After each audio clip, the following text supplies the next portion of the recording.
एक तरह से सिहरन हो रही है मुझे ये खबर आपको बताते हुए, क्योंकि वाकई एक जिसे कहते हैं मैड मैन, एक पागल आदमी के हाथों इतनी ताकत दे दी गई है, एक दीवाने के हाथों कि वो पता नहीं इस ताकत का क्या करेगा। अब हमें पता चल गया है कि वाकई वो ये ताकत क्यों चाहता था। ईरान ने सीधे तौर पे ये कहा है कि वो पूरे तरीके से डरा नहीं है, जाहिर है ईरान हिला नहीं है और ईरान कह रहा है कि इसका प्रॉपर पूरे तरीके से जवाब दिया जाएगा। पाकिस्तान ने दावा ये किया है कि अगर बात यहाँ तक पहुंचती है, क्योंकि पूरे तरीके से ये कह रहा है ईरान कि अब वो रीजन से बाहर जाके, यानी इस पूरे सिर्फ खाड़ी के क्षेत्र से बाहर जाके भी हमला करेगा, उसके सारे ऑप्शंस खुले हुए हैं। तो सऊदी अरब के लिए वो कह रहा है कि हमारे पास जो हमारा पैक्ट है उनके साथ, जो हमारा सिक्योरिटी यानी सुरक्षा समझौता है, तो पाकिस्तान सऊदी अरब के साथ लड़ेगा। ईरान ने जो पेश किया है वो 10 पॉइंट का पीस प्रपोजल पेश किया है। ये रिजेक्ट करने के बाद जिसको पाकिस्तान जिसके बीच में आकर मीडिएट करने की कोशिश कर रहा था, ईरान ने कहा हमें वो मंजूर नहीं है। Where every power plant in Iran will be out of business, burning, exploding, and never to be used again. I mean, complete demolition.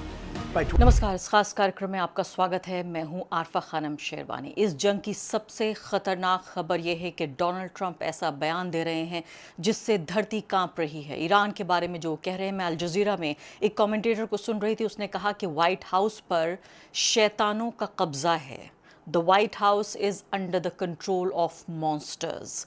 पूरे तरीके से शैतानों का, राक्षसों का कब्जा हो गया है और मुझे लगता है कि उनकी बात से सहमत होना पड़ेगा। डोनाल्ड ट्रंप क्या कह रहे हैं? डोनाल्ड ट्रंप ये कह रहे हैं कि पूरे तरीके से एक सिविलाइजेशन को, एक पूरी सभ्यता को नेस्त नाबूद कर देंगे वो आज रात। अपनी रात का जिक्र कर रहे हैं कि आज रात पूरी सभ्यता को, यानी ईरानी सभ्यता को, ईरानी देश को, उनके सैकड़ों साल पुरानी सभ्यता को नेस्त नाबूद कर देंगे। अपने बयान में वो ये कह रहे हैं कभी भी वापस नहीं आ पाएगा जो ईरानी देश है और उसकी सभ्यता है, उसका धरती के चेहरे से उसका नामो निशान मिट जाएगा। ये उन्होंने ट्वीट किया है, ट्रूथ सोशल पे इसको पोस्ट किया है। I do not want that to happen. मैं नहीं चाहता ऐसा हो, लेकिन ऐसा ही होगा।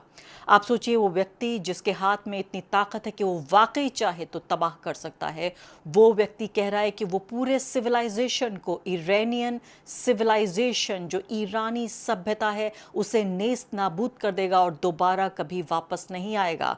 वो व्यक्ति ये कह रहा है कि मैं चाहता हूं कि पूरे तरीके से रिजीम चेंज हमको करना पड़ेगा, सरकार की तब्दीली करनी पड़ेगी, ज़्यादा अच्छे बेहतर लोग और रेडिकलाइज, वो ये कह रहे हैं कि रेडिकलाइज माइंड जो है वो नहीं आने चाहिए, लेस रेडिकलाइज माइंड आने चाहिए। आप सोचिए, रेडिकलाइज यानी पूरी तरीके से भटका हुआ एक ऐसा व्यक्ति जिसकी विचारधारा विनाशकारी हो। इससे ज़्यादा विनाश ये वो व्यक्ति लिख रहा है जो विनाश का ट्वीट कर रहा है, विनाश की घोषणा कर रहा है। वो व्यक्ति कह रहा है कि हमें कम विनाशकारी लोग चाहिए, लेस रेडिकलाइज। यहाँ बेहद शर्म, अफसोस और डर और दुख और हर तरीके से मैं कहूँगी कि एक तरह से सिहरन हो रही है मुझे ये खबर आपको बताते हुए, क्योंकि वाकई एक जिसे कहते हैं मैड मैन, एक पागल आदमी के हाथों इतनी ताकत दे दी गई है, एक दीवाने के हाथों कि वो पता नहीं इस ताकत का क्या करेगा। अब हमें पता चल गया है कि वाकई वो ये ताकत क्यों चाहता था। ईरान को शायद उसके इतिहास में सबसे बड़ा, उसके वजूद का संकट पैदा हो गया, उसके अस्तित्व का सबसे बड़ा संकट इस वक्त उसके सामने खड़ा हुआ है। आगे क्या कहते हैं डोनाल्ड ट्रंप? वो ये कह रहे हैं कि हो सकता है कि कोई ऐसी रिवोल्यूशनरी चीज़, कोई क्रांतिकारी बात हो जाए, लेकिन हमें नहीं पता। हम ये आज पता चलेगा कि किस तरह से पूरे जो इतिहास है ईरान का, उसमें सबसे अहम ये लम्हा है। 47 साल से वहाँ पर उगाही हो रही थी, एक्सटॉर्शन हो रहा था, भ्रष्टाचार हो रहा था, हत्याएं हो रही थीं, और ये सब कुछ ख़त्म हो जाएगा। God bless the great people of Iran. यानी ये व्यक्ति जो पावर प्लांट पर हमले की बात कर रहा है, उन पावर प्लांट्स के बारे में एक ही पल में आपको बताऊंगी कि आखिर क्या कहने की कोशिश कर रहा है ये व्यक्ति। वो व्यक्ति जो कह रहा है कम विनाशकारी लोग चाहिए, ऐसी विनाशकारी ट्वीट करने के बाद, घोषणा करने के बाद ये व्यक्ति इस तरह की बातें कर रहा है। इजराइल ने धमकी दी है कि ईरान का जो ट्रेन नेटवर्क है उसको हम तबाह कर देंगे। और आप ये देखिए, तस्वीर आप देख रहे हैं अल जजीरा पे, ये तस्वीरें कि वहाँ पर हमला भी हो गया है। तो ईरान के खर्ग जो उसका आइलैंड है, द्वीप है, उस पर हमला हुआ है, उसकी तस्वीर और ख़बर भी हमारे पास आ रही है, शुरुआती खबरें आ रही हैं। और इसके अलावा जो ट्रेन नेटवर्क है उस पर हमला हुआ है। यहाँ आप देख रहे हैं कि ये बचाव दल है वहाँ पर पहुँचा हुआ है, लोगों को वहाँ से निकाल रहा है। ईरान ये कह रहा है कि, इजराइल कह रहा है कि अपनी ज़िंदगी को आप ख़तरे में मत डालिए, फ़ारसी ज़बान में जो मिलिट्री का चैनल है ट्विटर पर, उस पे उसने लिखा है, ट्रांसलेट करके लिखा है कि प्यारे बहन भाइयों, डियर सिटीजन्स, अपनी सिक्योरिटी के लिए आप वहाँ से हट जाइए और 9 बजे तक ईरान के टाइम यानी 9 बजे रात तक के लिए इस तरह से आप ट्रेन का इस्तेमाल मत कीजिए, क्योंकि यहाँ हम तबाही लाने वाले हैं।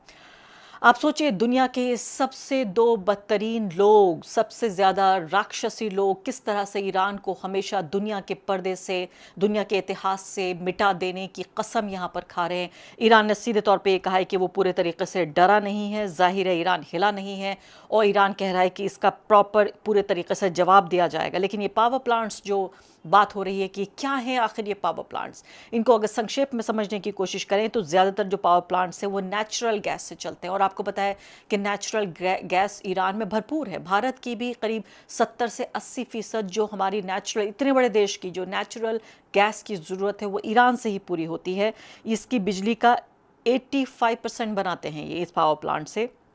सबसे अहम जो पावर प्लांट है वो है बुशहर न्यूक्लियर पावर प्लांट, देश का इकलौता ऑपरेशनल न्यूक्लियर रिएक्टर भी है, जिस पर लगातार अमेरिका आरोप लगा रहा है कि न्यूक्लियर बॉम्ब बनाना चाहता है ईरान, इसलिए हम इसको तबाह कर रहे हैं, और खुद इसी ठिकाने पर हमला कर रहा है। इसी बुशहर के पास इसी ठिकाने पर खुद हमला किया है। आप सोचिए कि अगर ये हमला इसी न्यूक्लियर ठिकाने के पास नहीं उस पर होता और यूरेनियम पे ये हमला हुआ होता, और ये वाकई उस एनरिच कैपेसिटी में जिसमें कहा जा रहा है कि जहां पे बम की शक्ल ले लेता है, तो आखिर क्या होता? ईरान नहीं पूरी दुनिया तबाह हो जाती, भारत तक ये बर्बादी फैलती। और अभी भी मैं कोई गारंटी नहीं ले सकती कि ये लड़ाई अभी कहाँ जा रही है। 40 दिन गुजर जाने के बाद इस जंग के हालात आप ये देखिए।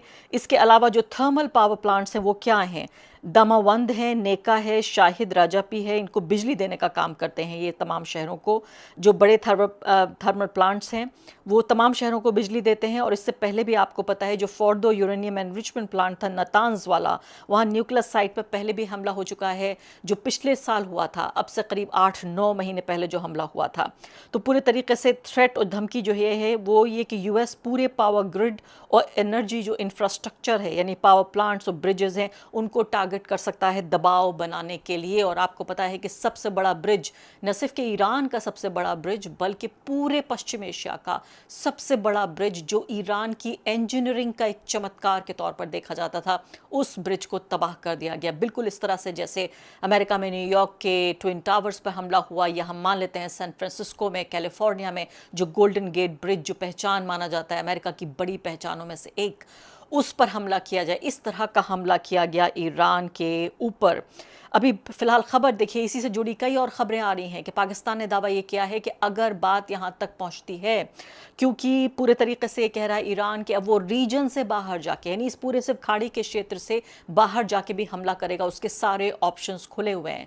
तो सऊदी अरब के लिए वो कह रहा है कि हमारे पास जो हमारा पैक्ट है उनके साथ, जो हमारा सिक्योरिटी यानी सुरक्षा समझौता है, तो पाकिस्तान सऊदी अरब के साथ लड़ेगा, यानी ईरान के खिलाफ लड़ेगा।